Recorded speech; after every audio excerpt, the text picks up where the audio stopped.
Hello বন্ধুরা, কেমন আছো সবাই? ইতি তোমার ইন্দিরা আরও একটি ব্লগে সবাইকে অনেক অনেক শুভেচ্ছা জানাই। আশা করি সবাই খুব ভালো আছো, আমিও খুব ভালো আছি। তো আজকে মেমারি থেকে কাটোয়া ফিরছি। তো কালকে তো তোমাদের সাথে শেয়ার করলাম মেমারির দোল উৎসবটা, একসাথে সবাই মিলে খুব এনজয় করেছি। আর আজকে সকাল সকাল বেরিয়ে পড়লাম। বাবা ওদিক থেকে ফোন করে কালকে বলেই দিয়েছিল বেশ সকালেই বেরোস, না হলে কিন্তু এখানে গায়ে রং লেগে যাবে, আর সঙ্গে গাড়িও রয়েছে, তো গাড়িতেও রং লেগে যাবে। তো ওই জন্য আর দেরি না করে আমরা সকাল সকাল বেরিয়ে পড়েছি।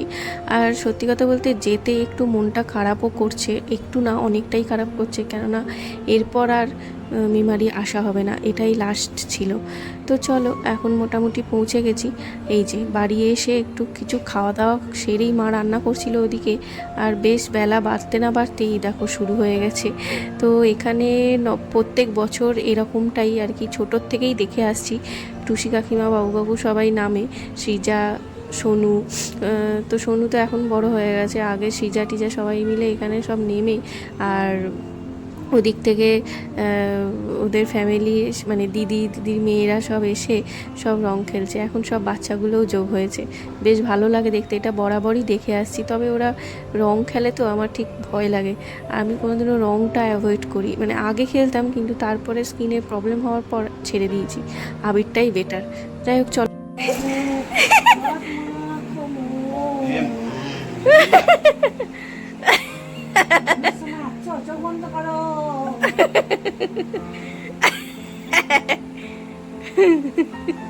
মা অনেকক্ষণ থেকে টার্গেট করে আছে।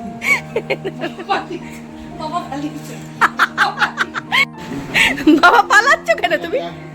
কেউ দেয়?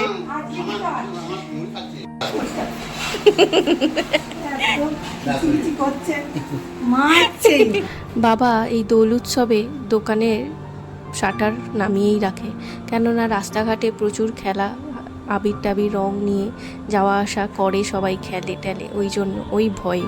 আসলে বাবা বরাবরই একটু ঠান্ডা লাগার ধাত, যার জন্য রংটা আর আবিরটা যেটাই হোক বাবা নিতে পারে না, মাথা ধরে যায়, শরীর খারাপ করে। আমার মায়েরও সেম অ্যালার্জি। তো ওই জন্য ছোটোর থেকেই দেখে এসেছি, কোনো দিন খেলাধুলো হয়নি, মানে রং খেলা আর কি।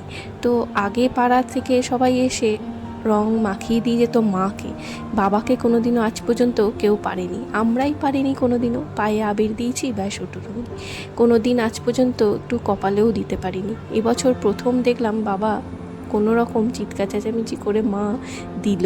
আর সায়ন্তকেও মা টার্গেট করেছিল যে দেবে, আমি সেটা জানতাম। ওই নানুর মতো সব রং এক করে পুরো মাখিয়ে দিয়েছে দুজনকে। আমি আবার গোপালকে নিয়ে চলে এসেছি ওপরে। এখন আমি আর গোপাল একটু খেলে টেলে নেব। এই সব কিছু ছোট ছোট মুহূর্তগুলো একটু স্মৃতি করে নিজের কাছে রেখে দেওয়ার একটা ইচ্ছে আর কি। যাই হোক, চলো আমরা এখন একটু রং খেলে নিই।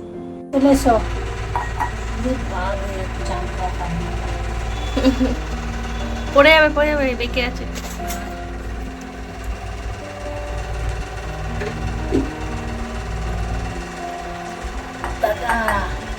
তোমার অবস্থা খারাপ হয়ে গেছে।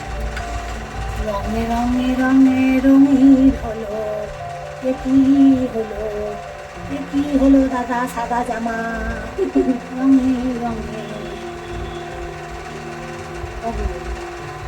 দিয়েছে তোমাকে পুতু পুতু পুতু। জানতো বাবা, জানতে হবে না, ছবি তোলো না আমার সাথে, একটা বন্ধু দাও। আবার কি, আমার লাড্ডুর সাথে আমি আবির খেলা শেষ করলাম এবছরের মতো। তারপরেই ঘোল, এই যে মা একটু বেলের শরবত করে দিয়েছে, বাবা এনেছিল ঠাকুরকে দেওয়ার জন্য, তো গোপালকেও দিয়েছে, ঠাকুরকেও দিয়েছে, একটু বেলের শরবত করে দিল। তারপরে আমরাও খেয়ে দিয়ে, আজকে মায়ের রান্নাও হয়ে গেছে, তাড়াতাড়ি আমি স্নান টান সেরে খেয়ে দিয়ে নেব। তো চলো, আজকের মতো ভিডিওটা এখানেই শেষ করছি। সবাই খুব ভালো থেকো, সুস্থ থেকো, সাবধানে থেকো। আমি তো খুব এনজয় করেছি, তোমরা কেমন এনজয় করলে সেটা জানিও। তবে একটা মনের ইচ্ছা ছিল, সেটা হলো না স্পর্শ উৎসবটায় থাকার, কিন্তু এবছরটা সেটা পোস্টপন্ন হয়ে গেছে উচ্চ মাধ্যমিকের জন্য।